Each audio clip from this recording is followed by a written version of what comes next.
책 이야기로 나를 바꾸는 책바퀴 책바퀴. 안녕하세요, 오바퀴. 준바퀴 큰바퀴입니다.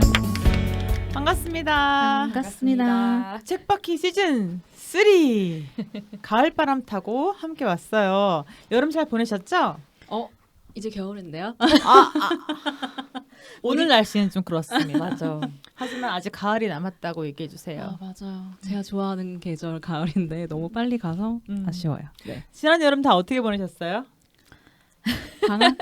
방학이었죠. 쉬기도 쉬었고 그래서 책도 조금 소홀히 읽었고 아무래도 이 팟캐스트를 안 하게 되니까 좀 덜 읽게 되더라고요. 그 대신 다른 걸로 많이 바빴죠. 준바퀴님. 저는 하나인데 저 약간 운동? 등산 시작했어요.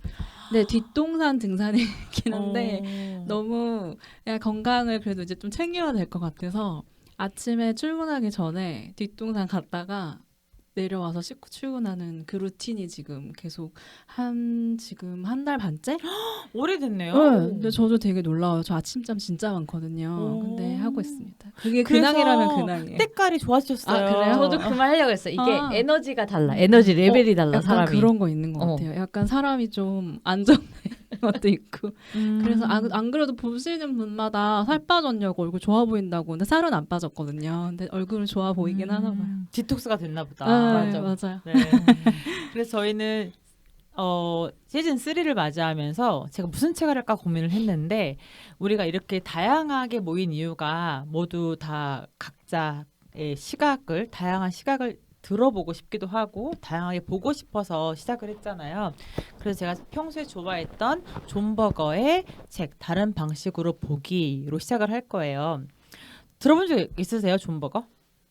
저는 이전에 이 책을 추천을 되게 많이 받았어요. 예전에 뭐 다른 책을 통해서도 추천을 받았고 팟캐스트 들으면은 다들 존 버거 책 한 번씩 리뷰를 했더라고요. 유명한 뭐 독서 팟캐스트에서. 그래서 궁금하다. 그래서 다른 책이 무슨 아들과 함께 쓴 책인가? 맞아요. 이브. 네, 그 책을 한번 들춰본 적은 있는데 그 책이 생각보다는 좀 어려웠거든요. 그래서 끝까지 읽지 못하다가 이제 요번에 이 기회에 한번 처음으로 접해봤습니다. 더 어려운 걸로 시작하셨네요. 그런가 봐요. 이렇게 쓴 편지보다 더 어려운 책인데 존 버거를 간단하게 설명해드리면 영국의 미술 평론가, 소설가, 화가, 시인으로 미술에 대한 영향력 있는 글과 시각 문화에 대한 독특한 시각으로 알려져 있습니다. 26년생이세요. 그리고 2017년에 돌아가셨어요.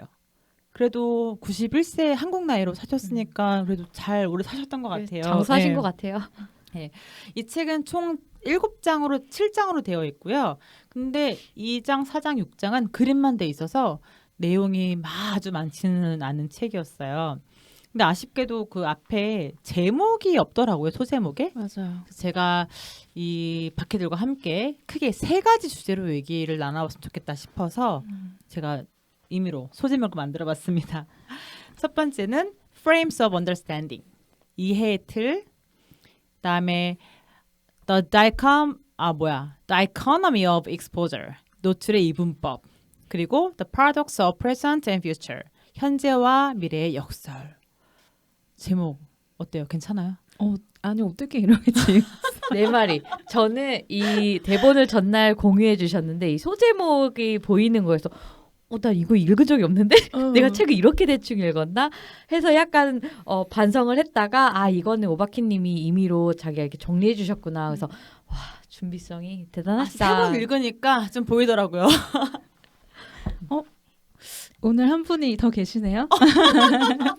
누구시죠? 이분이시구나. 저희가 처음 게스트를 모셔가지고 조금 어색한 부분들이 있는데 이 책이 미술학도들한테는 필독서고 그다음에 교양 과목에 꼭 들어가는 이제 존 버거의 책이더라고요. 그래서 제가 전문가를 이 자리에 함께 모셔봤습니다. 설치미술가 백정기 작가님을 모셨습니다. 반갑습니다. 반갑습니다. 반갑습니다. 와, 이거 저희 남자 목소리 처음 들어보는 거 아니야? 저희 목소리로 섭외했죠. 작가님 간단하게 소개 부탁드리겠습니다. 네, 안녕하세요. 저는 미술을 하고 있는 백정기입니다. 책바퀴는 제가 1회부터 잘 챙겨 듣고 있는 팟캐스트 방송인데요. 이번 기회에 우연찮게도 또 이제 미술책을 이제 리뷰하신다기에 또 초대해 주셔서 이렇게 함께 참여하게 되었습니다. 반갑습니다. 너무 감사합니다. 감사합니다. 작가님에게 책바퀴란 어떤 방송인가요? 처음에는 이제 어떤 책에 대한 좀 관심으로 좀 이제 방송을 듣다가 세 분의 그런 입담에 이제 취했었고요. 음주 방송. 근데 또 동시에 물론 이제 그런 각자의 개인적인 얘기들도 재미있었지만 또 동시에 좋은 책을 소개받는 자리라는 게 그런 부분이 굉장히 좋더라고요. 그래서 놓치지 않고 잘 듣고 있습니다. 네. 아니, 책바퀴 팬이시라고 하시니까 저희 인트로에 책바퀴라고 하잖아요. 네. 그게 무슨 뜻인지 아세요? 책바퀴요. 네. 원래 이게 제가 알기로는 바퀴가 어떤 소설에서 온 걸로는 알고 있어요. 네. 거기서 이제 그 이름에 대한 것들을 아마 첫 회인가요? 거기서 말씀하셨던 것 같은데 제가 오. 굉장히 횡설수설하면서 말했던. 여전히 제 머릿속에 좀 횡설수설하게 남아있어서 그래서 처음에는 이름도 왜 이렇게 지셨을까? 오바키님, 준바키님, 큰바키님 그래서 여전히 좀 궁금하긴 했었죠. 네. 오늘에서야 좀 얘기를 좀 듣고 이게 이름에서 왔구나라는 걸 좀 알게 되었습니다. 네, 저 사전 미팅 했을 때 물어보시더라고요. 바퀴가 무슨 바퀴냐 물어보셨는데 그래서 오늘은 이제 백바퀴님으로 활동을 해주시면 되겠습니다. 어떻게 괜찮으시겠습니까? 네, 뭐 이게 영어로는 화이트죠. 네. 감사합니다. 바퀴 네. 종 중에 흰개미처럼 그렇죠. 하얀 바퀴가 있는 거야. 그렇죠. 네. 괜찮네요. 네. 금으로 되신 분 여기 계시고 종 하나를 이렇게 드렸죠. 네. 흰 바퀴로. 저희 작가님에게 이 책의 내용에 들어가기 전에 묻고 싶은 게 있는데 작가님에게 책이란 어떤 건가요? 공식 질문인가 봐요. 네. 저는 뭐 대부분의 미술 학도라면 그럴 것 같아요. 이제 뭐 대학 입시를 위해서 그림을 열심히 그립니다. 하다가 이제 대학에 들어가게 되면은 그때부터 엄청난 고민을 하게 돼요. 그냥 단순히 잘 그리는 게 아니거든요. 그러면은 우리가 무엇을 해야 되는가에 대한 고민을 시작하게 되는데 그런 데서 이제 각자의 방법이 있었던 것 같아요. 저 같은 경우에는 좀 책을 통해서 내가 무엇을 해야 되나, 어떻게 살아야 되나라는 그런 아주 좀 이상한 고민들을 좀 대학교 1, 2학년 때 많이 했었고 그로 인해서 약간 그게 좀 계기였던 것 같아요. 책을 좀 읽게 된 계기들. 네, 저는 그렇습니다. 네. 대학교 1학년이면 되게 어렸을 때 책을 심도 있게 접근하셨네요. 뭐 심도 있진 않았던 것 같아요. 내용들은 뭐 이렇게 굉장히 유치했고요. 근데 이제 다들 공감하시겠지만 약간 이제 책을 이제 들고 다니는 것 자체를 좀 좋아하기도 했어요. 네. 이 책을 든 나 자신 나쁘지 그렇죠. 않아 나쁘지 이런 않고. 느낌 읽는 내 있잖아요. 자신. 그렇지. 그렇죠. 네네. 그래서 아마 좀 책을 처음에 좀 읽기 시작했던 것 같습니다. 저는 근데 이 질문을 다른 바퀴님들에게도 드리고 싶어요. 저희가 1년이 넘게 이제 책바퀴 방송을 진행했는데 이 질문을 서로에게 한 번도 한 적이 없더라고요. 그래서 혹시 바퀴님들에게 책이란 어떤 거인지 우선 준바퀴님. 한 번도 해본 적이 없다고요? 어, 너무나 기본적인 거라서. 그니까. 책이란? 액세서리죠. 액세서리로 시작했지만 지금은 necessary. 오, 라임이 라임. 항상 좋아. 이거 다음에 할 수 없을 것 같아. 네. 책 그냥 약간 진짜 딱 진부한 마음의 안식처 같은. 그러니까 보고 나면은 너무 재밌는 거 보면 재밌고 내가 모르는 분야 보면 너무 이런 게 있었나? 그리고 그냥 뿌듯함? 나의 뿌듯함? 약간 이런 것 같아요. 네. 저도 이 모든 말씀하신 것들 모든 걸 함께 느끼고 있는데 그냥 제일 직접적인 이유는 책을 보는 나 자신 나쁘지 않아. 취미로도 괜찮네. 가성비가 좋네. 왜냐면 책 한 권에 굉장히 오랜 시간을 거기에 이제 재미와 어떤 몰두할 것을 찾잖아요. 그리고 약간 뭔가 지적 허영심 이런 걸 너무 잘 채워주는 수단인 것 같아요. 이 책 표지 특히 이쁜 거 들고 다녔을 때 막 괜히 한번 카페 가서 한 번 더 꺼내보고 막 이런 내 자신 괜찮다. 그래서 책을 더 읽게 되는 것 같아요. 그러니까 원론적인 질문을 하지 않았다는 것도 신기하네요. 그렇죠? 오바키님에게 책이란? 아까 얘기했지? 죄송합니다. 오늘 조금 정신이 서로 없어요. 왜냐하면 시즌은 3 시작하면서 좋은 긴장감이 지금 딱 되면서 이렇게 약간 그런데 횡설수설해요. 그러니까 손님 오셔가지고 저희가 또 이런 적이 처음이고 또 여러분 보시기에 저희가 처음으로 지금 조명을 켜놓고 해서 약간 그쵸 더 긴장감 그러니까 있는 것 무슨 같아요. 뭔가 공식적인 뭔가를 하는 것 같은 느낌이 들어요. 이렇게 뭔가 자리 세팅이 그렇게 돼가지고 엄청 조명빨 좋네요. 장난 아니다, 이거. 장난 아니다. 엄청 조명만으로 분위기가 달라진다라는 완전. 게 네. 또 맞아. 재미난 부분이네요. 이거- 저거. 저 조명만으로도. 네. 그래서 본격적으로 오늘 잘 진행될 수 있도록 함께해 준 게스트와 함께 존버거 책 시작하도록 하겠습니다. 자, 첫 번째 주제 이해의 틀에 대해서 얘기해 볼 건데요. 이해하는데 보는 것. 이 책에서는요. 시각적인 이미지를 어떻게 인식하고 해석하는지를 탐구하고 있어요. 존버거가 이렇게 얘기합니다. 우리는 결코 한 가지 물건만 보지 않는다. 언제나 물건들과 우리들 사이의 관계를 살펴본다. 한 폭의 풍경화를 볼 때 우리는 자신이 그 풍경 속에 있는 것처럼 생각한다. 만약 과거의 미술을 본다면 우리는 자신이 역사 속에 있는 것처럼 생각할 것이다. 그런데 만약 누군가가 방해해서 그것을 볼 수 없게 된다면 우리에게 속하는 역사를 박탈당하는 셈이 된다. 어렵네요. 네, 어떠세요? 좀 어렵죠? 이해하신 것만큼 풀이 한번 해볼까요? 본다. 우리에게 본다는 어떤 걸까요? 이해한다? 보는 것에 이해. 네, 좋습니다. 이해한다? 그냥 진짜 단순한 의미로 본다 눈도 있지만 저는 그거를 이해하면서 느끼는 거 그걸 약간 본다라고 어쨌든 저희가 예술 작품을 볼 때 그걸 이해하려고 예술 작품을 보잖아요. 근데 이 책을 읽고 그냥 그렇게 이해를 저는 했어요. 저는 본다. 우선은 그냥 정말 눈으로 본다.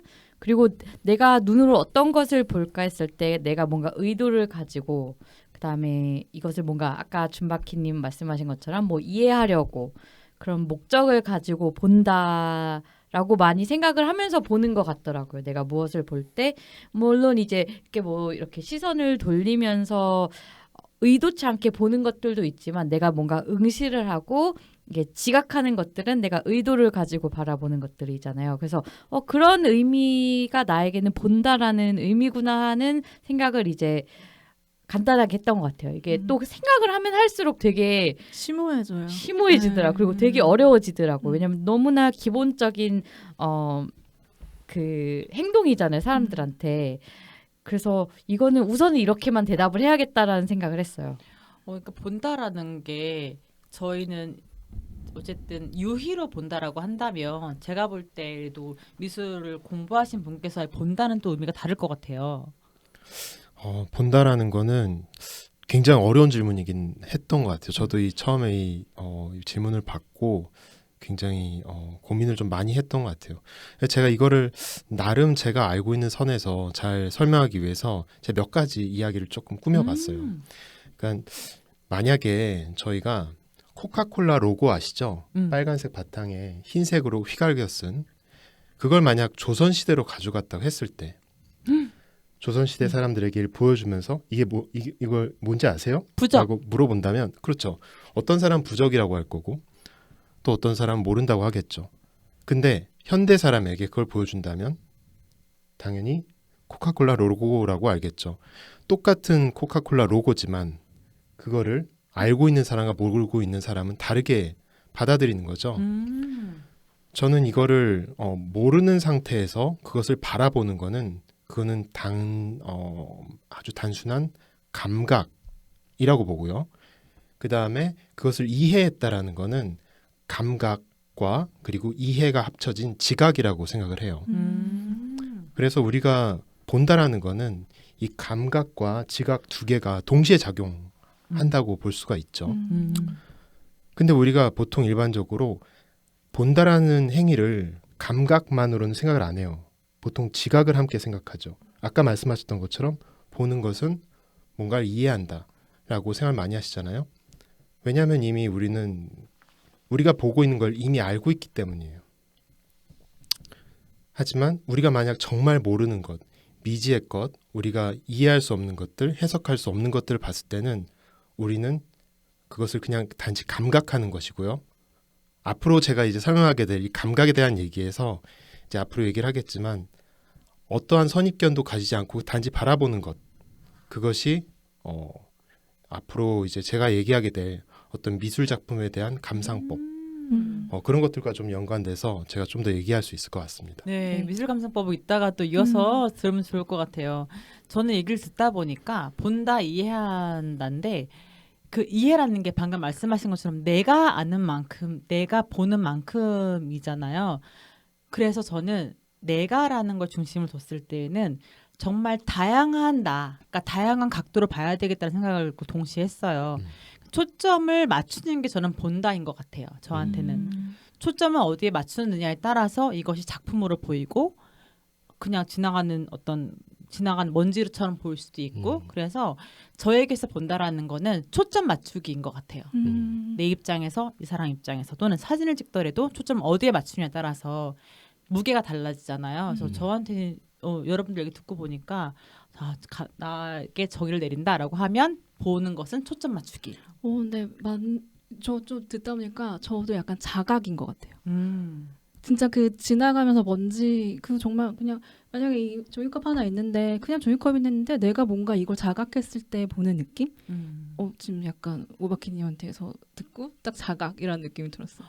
이게 바로 다양한 시각에서 나오는 보는 방식 해석 아니겠습니까? 근데 저희가 지금 이제 이 책이 미술 작품에 관한 책이어서 본다라는 거에 대해 이제 다양한 말을 할 수가 있는데 또 저는 이제 음악을 하는 사람이잖아요. 근데 음악한 사람한테는 보는 것보다 이제 듣는 게 더 중요하고 그리고 또 제가 지금 이제 시각장애인 분과 연주를 함께 하는데 또 되게 색다른 경험이더라고요. 어쨌든 저는 이제 뭐 시각장애인이 아닌 그런 입장에서 연주를 할 때 우선 악보를 보는 거에서부터 그 무슨 연주 과정이 시작되는데 그분들은 악보를 느끼는 거에서부터 시작해서 듣는 걸로 이제 작업을 하고 예술의 경험을 만들어 가는 거잖아요. 그리고 그분들한테는 일상에서 우리가 말한 아까 그 본다의 감각적인 게 이제 없는 상태잖아요. 그래서 그런 분들에게 본다라는 게 또 어떤 의미일까 또 궁금해지기도 했었어요. 이 책을 읽으면서. 그분들은 악보도 이렇게 손으로 딱 감각을 하시는 거죠? 그 악보 점자 악보가 있더라고. 기계가 있더라고요. 그래서 저도 정확히 어떤 원리인지 모르는데 이제 악보를 보실 때 어떤 기계 앞에서 이렇게 느끼면서 이렇게. 근데 보통은 이제 다 외우시죠. 역시 다양한 보다.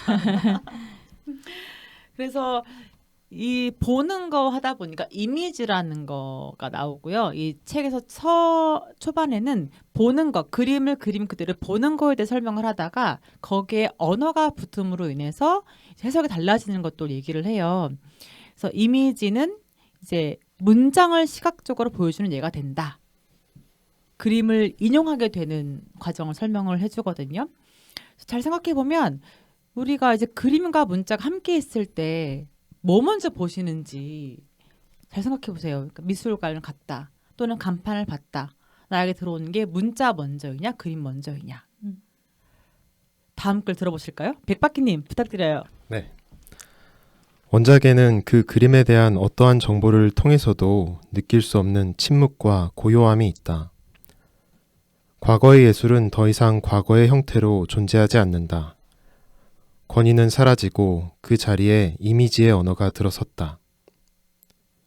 이제 중요한 것은 그 언어를 누가 어떤 목적으로 사용하는가에 대한 것이다. 조화로운 융합이라든가 잊기 힘든 놀라운 콘트라스트, 딱 알맞은 굵기로 비할 데 없이 힘차게 등의 단어들은 이 그림의 이미지가 불러일으키는 정서를 체험된 삶의 차원에서 벗어난 이른바 미술 감상이라는 차원으로 이동시킨다. 미술 감상. 어떠셨어요, 이 문장? 저는 어려웠어요. 여전히 어려운. 네. 그럼 쉽게 가볼게요. 미술 감상 하실 때 도슨트 설명을 듣는다. 아니면 그림 설명을 듣는다. 설명 없이 본다. 어떠세요, 여러분? 저는 듣는 거 좋아해요. 도슨트? 그 도슨트가 있으면은 뭐 신청해서 듣기도 하고 보통은 요즘에 앱으로 이제 혼자 이제 이어폰 끼고서 자기가 원하는 그 타이밍에 원하는 버튼 눌러서 바로 앞에서 자기가 원하는 만큼 들을 수가 있어서 그것도 되게 좋아하거든요. 이 처음에 사실 설명 없이 보면은 너무 문외한인 상태에서는 좀 어려운 작품들이 많았어요. 저는 현대미술 보는 거 되게 좋아했었는데 현대미술에서는 이제 우리가 여기 책에서 다루는 유화 이외의 그런 다른 어떻게 되게 낯선 그런 형태의 작품들이 많잖아요. 근데 그거에 어떤 설명 없이 보면은 어렵더라고요. 그러니까 약간 뭘 말하고 싶은 걸까? 약간 그리고 어줍지 않게 내가 하면 더 잘하겠는데 막 이런 생각도 막 들고 그치, 추상화 보면은 뭐 내가 뒷걸음질해도 저건보다 잘하겠다 그러니까. 이런 말 들잖아. 그런데 이게 설명을 들음으로써 이제 다른 차원의 어떤 그 안에 담긴 메시지 그리고 이 뭐 만든 과정이라든지 이거를 읽으면은 굉장히 재밌더라고요. 저는 그냥 재밌어서 설명을 듣는 걸 좋아하는 것 같아요. 저는 정보 없이 보는 거를 좋아해요. 완전 반대이시네요, 두 분이. 네, 저도 미술 작품 근데 제가 항상 얘기해요. 왜 전시회 가는 거 되게 좋아하고 작품 보는 거 좋아하는데 작품 모른다. 그냥 나는 내가 그 현장에 가서 그 그림을 보고 내 느낌으로 느끼는 거지. 그래서 되게 저도 문외하는데 그냥 그 자체를 느끼려고 하거든요. 저도 약간 도슨트 뭐 알고 가고 이렇게 많이 해봤는데 그게 약간 제 집중력을 좀 많이 흐트렸던 것 같아요. 저는 제 감상법은. 그래서 그 이후에는 그냥 제 느낌대로 가서 보고 있습니다. 저는 선물 가게 가는 거 좋아하거든요. 미술 작품 보고 나서 굿즈 파는 데 가는 게 제일 재밌거든요, 사실은. 근데 저는 그림을 보러 가면은 일단은 직진해요. 그러니까 전반적인 줄거리를 훑는다라는 느낌으로 끝까지 그냥 가요. 훑고 뒤로 오면서 천천히 그림을 보거든요. 두 가지 장점이 있어요. 첫 번째, 전체 흐름을 줄거리 미리 보기처럼 보고 나니까 스토리에 약간 집중을 덜 해도 되고요. 두 번째는 사람이 별로 없어요. 뒤부터 내려오면. 왜 보통 앞쪽에 몰려 있잖아요, 사람들이. 그런 장점으로 보는데 좋은 작품은 그냥 보고 두 번째 볼 때 설명을 보는 것 같아요. 저도 그러면 나와 다른 시각과 아니면 나랑 겹치는 시각들을 보는 재미가 또 있더라고요. 어떠세요? 백바퀴. 네. 입에 안 붙었어 아직. 이 부분은 아까 제가 먼저 설명했던 그 감각과 지각을 좀 같이 섞어서 얘기를 할 수 있을 것 같아요. 아까 말씀드렸듯이 감각은 어떠한 선입견도 없이 그것을 이제 단지 바라본다. 어떻게 보면 약간 멍한 겁니다.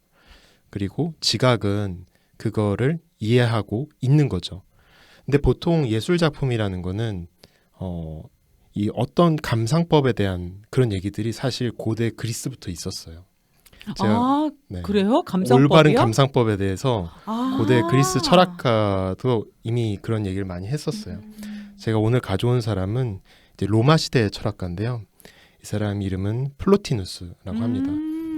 이 사람이 이제 예술 작품을 감상하는 법을 이제 글을 적으면서 언급했던 단어가 뭐였냐면 관조예요. 관조. 네네. 이렇게. 네, 관조.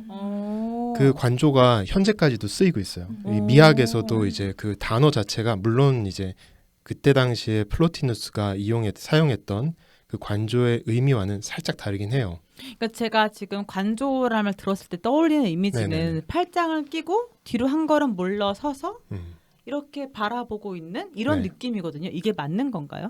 관조 느낌이? 관조라는 게 어떻게 보면은 그것과도 굉장히 가깝고요. 방금 말씀드렸듯이 관조라는 게 가지고 있는 의미가 조금씩 변했어요. 근데 지금 이제 뭐 근대 이후, 그러니까 뭐 19세기 이후부터 우리가 이제 얘기하고 있는 예술 감상법의 관조는 선입견 없이 라는 말이 더 강합니다. 그래서 작품을 뭔가 이렇게 주관 없이 선입견 없이 바라보는, 즉 감각하는 거죠. 아까 제가 처음에 얘기했던 지각이 아니라 감각하는 자세로 그것을 있는 그대로 받아들이고 보는 겁니다. 그래서 뭐 꼭 이 이론 때문은 아니지만 저도 작품을 볼 때는 텍스트보다는 좀 더 직관적으로 그냥 이렇게 이미지만 보는 편이에요. 그리고 아까 말씀하신 방법이 너무 좋은 것 같아요. 이렇게 마치 우리가 책을 읽듯이 먼저 책을 한번 쓱 한번 읽고 나서 그걸 이제 다시 디테일하게 들어가면 전체적인 문맥이 읽혀지면서 훨씬 더 이해하기 쉽잖아요. 작품도 사실 그렇거든요. 이제 작품에서는 이제 맥락을 컨텍스트라고 하죠. 그 컨텍스트를 읽기 시작하면은 그 작가의 작품 세계를 이해하는데 굉장히 좋습니다. 처음부터 이해하기보다는 관조라는 방식을 가지고 그 작품을 그냥 어떠한 평가나 선입견 없이 그것을 바라보고 먼저 느끼는 게 제일 중요한 것 같아요. 네. 나 잘한 것 같아. 전문가가 말했으니까 나쁘지 않았던 것 같아. 근데 아까 오바키님이 말씀하신 그 방법이 진짜 많이 가보신 분의 그 무슨 짬이 느껴진 것 맞아. 같았어요.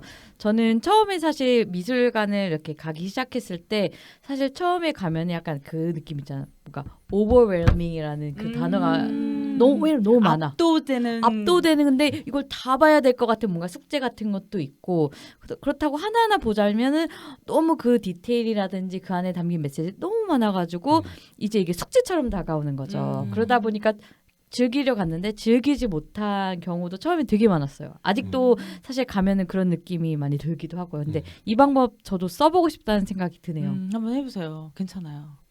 제가 잊고 얘기 안 한 게 있는데 네. 제가 이거를 꼭 말하겠다 적어놓고 얘기를 안 했네요. 그러니까 지각 우리가 이해하려고 하는 그 태도가 때때로 방해를 만들기 때문에. 방금 금박희님이 설명해주신 맞아요. 지적당하신 것 같아요. 아닙니다. 오라가기. 그게 오히려 방해할 수 있기 때문에 오히려 관조하는 자세로 작품을 바라보는 게 이 사람은 맞다고 생각하고 저도 어느 정도는 동의하는 생각이에요. 이 말씀하신 이 부분이 그 뭐 다른 예술까지 적용될 수 있을진 모르겠는데 음악에서도 많이 적용할 수 있는 것 같아요.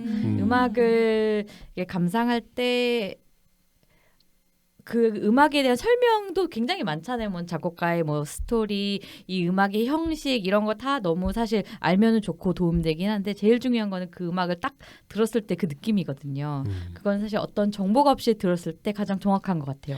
제가 그래서 예전에 금박희님 연주를 봤을 때도 설명해 주시기도 하고 그냥 틀려보내기도 하시거든요. 근데 금박희님 연주를 최근에 갔다 오면서 느낀 거는 저는 음악을 보는 걸 좋아하는구나라고 느끼기도 했어요. 사실은 저는 음악을 보는 재미가 있거든요. 그게 연주자의 호흡, 그러니까 특히 금박희님 호흡 소리가 맞아요. 되게 섹시하게 들리거든요. 집중할 때 그런 표정이 있어요. 그래서 나는 또한 음악도 보는 걸 좋아하는 사람이구나라는 생각이 갑자기 드네요. 음악 얘기하시다 보니까. 근데 이 보는 것도 음악에서의 되게 중요한 부분이라는 거를 요즘에 되게 많이 깨달아요. 이 부분에 대해서 친구들이랑 얘기할 기회가 되게 요즘 많았었는데 왜냐면 요즘에 또 뭐 AI 나오면서 AI가 사실 그러니까 사람이 하는 음악 일을 되게 많이 대체하고 있거든요. 예전에 음악가를 고용해서 녹음을 해야 했던 작업을 AI가 대신 해주는 거야. 작곡도 그렇고. 근데 이제 그렇다면 AI와 사람의 가장 큰 차이점이 뭐냐? 공연 예술에서는 본다.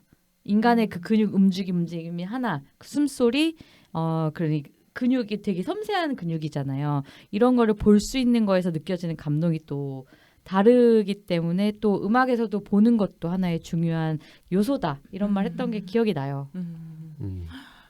음악이든 예술을 감상하는 거는 관조로 시작하면은 좀 더 얻을 수 있는 게 많을 것 같다는 생각은 드네요. 이게 전문가 계시니까 새로운 단어 하나 습득했습니다. 처음 듣는 단어 아닌데 일상생활에 쓰지 않는 그치. 단어잖아요. 근데 역시 유익한 EBS. 두 번째 소제목으로 넘어가 보겠습니다. 날커너미가 무슨 뜻이냐면요. 이분법이란 뜻이거든요. 다이란 뜻이 DI가 들어가면 이 두 개란 뜻이에요. 그래서 노출의 이분법이라고 제가 제목을 줬어요. 여기에는 이제 노출의 이중적인 의미도 있어요. 뭐 누드의 노출도 있지만 사진 찍을 때 노출을 하잖아요. 그 노출도 염두에 뒀었고요. 그래서 존 버거는 누드의 개념이 유화의 발전과 함께 등장했다고 주장을 합니다. 예술가들은 몸을 자연 상태를 뛰어넘는 방식으로 묘사할 수 있게 되었고 누드라는 이상화된 현상이 만들어지게 되었다고 합니다. 몇 문장 소개해드리자면 벌거벗은 몸 nakedness는 그저 옷을 입고 있지 않은 상태인 반면 누더티는 예술의 한 형식이라고 주장한다. 벌거벗은 몸이 누드가 되려면 특별한 대상으로 보여져야만 한다. 누드는 타인에게 보여지기 위한 특별한 목적에서 전시되는 것이다. 그리고 마지막으로 누드는 복장의 한 형식이다. 저는 이 마지막 그 문장이 정말 너무 좋았거든요. 누드는 복장의 한 형식이다. 누드 어떠세요? 누드 누드 좋으세요? 누드 김밥 죄송해요. 아 좋아합니다. 여기 그럼 질문에 앞서서 다 여기 바퀴님들 혹시 존경하는 작가님이나 어떤 유명한 사진 작가 또는 회화 작가님이 나의 누드 모델이 되어주세요라고 하면 응하실 거예요? 아니요. 아 왜요? 굳이? 근데 너무 막 영광인 사람 정도의 그런 셀러브리티라든지 유명한 사람이야. 저는 근데 사실 이 누드 그 왜 사람 몸을 그리는 게 복장이라고 생각하는지는 아직도 전 좀. 오케이 그럼 넘어가고 백바퀴님 하시겠어요? 아 저도 안 할 것 같아요. 나의 조각 작품의 모델이 되어주렴. 아 저는 되게 이렇게 부끄러워서 아 부끄러워서. 금바퀴님. 저는 백바퀴님 한정 해달라 그러면 할래요. 백바퀴님 뭐 왜? 그럼 클래식 아니 저요? 하시죠. 난 하지. 어. 나는 내가 부탁을 하고 싶네요. 어. 나 좀 써달라고. 오. 유명하시고 내가 존경하는 분이시라고 한다면 복장이니까요. 누드는. 오케이. 오케이. 그럼 클래식한 질문으로 넘어가 볼게요. 외설이냐 예술이냐? 작가님은 누드 작업 많이 해보셨을 것 같아요. 왠지 학교 다니실 때도 그 대생 필수 아니에요? 네, 저희는 이제 학부 때 뭐 한국화든 서양화든 조속화든 기본적으로 이제 누드 크로키라는 거를 저희 기본으로 다 합니다. 그래서 거의 이제 1학년 때는 거의 이제 필수 과목이죠. 네. 재밌었던 에피소드 없으세요? 이게 또 생각보다 이게 처음엔 굉장히 어색한데요. 그 방 안이 되게 어색하지만 근데 불과 한 5분, 10분 정도면은 이게 단순히 그냥 어떤 욕망의 대상이라기보다는 약간 어떤 관찰과 묘사의 대상이 돼버리더라고요. 그래서 그 부분도 저도 지금 생각했을 때 좀 신기한 부분이 오브제로 되는군요. 그냥. 그렇죠. 네네네. 오브제로 되는 거죠. 누드 작품 뭐 좋았던 거 있으시면 저는 이제 뭐 예를 들어서 뭐 이런 고전 유화 같은 거 보면 거기 누드 작품 많잖아요. 그래서 뭐 메트로폴리탄 미술관 이런 데 가면은 진짜 한 뭐 구석이 다 누드 이런 게 많은데 그런 작품들을 보고 있다 보면 이게 전혀 외설로 느껴지잖아요. 이게 어떤 야한 대상, 외설의 대상으로는 전혀 느껴지지 않고 그냥 그림이구나 이렇게 느껴졌던 것 같아요. 이거를 이게 야한 건가라는 생각은 솔직히 이 책 읽으면서 그랬었나 하는 생각 들었어요. 이게 예술과 외설 차이가 굉장히 주관적인 것 같기는 한데 그래도 이 책이 고마웠던 게 분명하게 설명해 주는 부분이 있어요. 그러니까 목적성을 갖고 있느냐에 따라 다르더라고요. 네이키드냐 누드냐는 이게 전시, 디스플레이 하기 위한 목적과 철학을 갖고 있으면 누드 작품이 되는 거고 그렇지 않으면 이제 그냥 네이키드 벌거벗은 상태가 되어버리기 때문에 이 책에서 해주었던 설명이 저는 굉장히 설득력이 있었거든요. 얼마 전에 제가 이 책을 보기 전에 그 다른 분의 책을 좀 비슷한 책을 읽었었어요. 분석미학의 이해라고 오종환 교수님이 지으신 책인데요. 근데 거기서는 또 그분이 이제 워낙에 그분은 이제 미술사를 공부를 하시고 하셨던 분이라서 똑같이 이 외설이냐 예술이냐에 대한 그런 논지에 대해서 몇 가지 글을 단 게 있으시거든요. 거기서는 또 이제 뭐랄까요? 그러니까 고대 그리스 이후로 서양 미술사를 쭉 훑어보면은 굉장히 남성 위주의 그런 어떤 미술사가 흘러갔거든요. 그랬을 때 항상 이제 뽀얗게 표현되는 그 여성의 어떤 나체, 누드 같은 것들은 분명히 어떤 욕망이 반영이 되었을 것이다. 그것이 미술관에 있다고 해서 그게 꼭 그렇게 성스럽고 그런 게 아니라 거기엔 분명 욕망이 반영되어 있지 않을까라는 어떤 글을 쓰신 게 갑자기 좀 기억이 나네요. 저는 좀 반반인 것 같아요. 미술하는 사람으로서 그게 예술이지라는 생각도 있지만 또 한편으로는 근데 또 그런 역사를 살펴보면은 거기엔 또 분명히 욕망이 또 반영되지 않았을까? 맞아요. 그거에 대해서도 존 버거가 이렇게 얘기했어요. 남자는 여자를 본다. 여자는 남자가 보는 그녀 자신을 관찰한다. 여자는 남자가 자신을 보는 남자를 관찰한다. 네. 그러면서 또 어떤 얘기를 했냐면 그때는 어떤 환경적으로 그랬을 거 아니에요. 네. 그렇죠. 그래서 거기에서 또 했던 말 중에서 그 여자는 자신의 자아를 두 갈래로 찢겨서 갈라놓는다고 한때 표현도 있었어요. 이 책에서. 그러니까 여자는 거의 계속해서 스스로를 감시하고 감독해야 한다라는 대목도 있었거든요. 그리고 또 재밌었던 말 중에 하나가 누드 그러면 외설이냐라고 하면서 반대로 그 누드 그림에 남자로 바꿔 한번 놔봐라. 상상하는 순간 재미가 없다라는 느낌 저도 드는 거예요. 그래서 이거는 또 다른 어떤 여성만이 갖고 있는 어떤 또 다른 예술적인 감각인가? 라고 생각을 해봤던 것 같아요. 그렇죠. 이게 꼭 뭔가 어떤 잣대가 있는 건 아닌 것 같아요. 우리가 아름다움이라는 거를 진선미라고 하잖아요. 진선미가 꼭 진리가 제일 중요하기 때문에 앞에 있는 건 아니거든요. 진선미 우리가 가장 추구하는 가치 중 하나가 아름다움이잖아요. 근데 그런 아름다움이 이제 여성의 신체를 통해서 많이 표현이 되었던 거죠.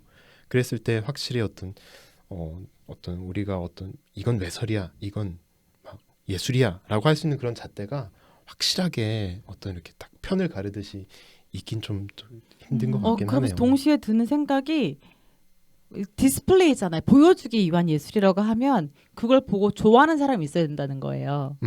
관중이 없이 작품이 없는 거잖아요. 보여지는 사람 없이. 근데 남성 누드화의 관객과 여성 누드화 관객 누가 더 많을까? 라고 하면은 이거는 뭐 여성주의를 떠나서 미적으로 봤을 때서 끌리는 거 분명히 있다라는 거죠. 그런 부분에서는 여성이 갖고 있는 특수함은 확실히 있긴 한 것 같아요. 누드 김밥 요즘 그 메뉴 없어진 것 같긴 한데 이름 참 잘 지었죠. 요즘 누드김밥이 없어진 것 같아요. 없죠? 네, 저도 못 본 것 같아요. 요즘 유행하는 김밥은 안에 내용이 실하게 들어간 그렇죠. 김밥입니다. 밥 조그맣고. 네. 그렇습니까?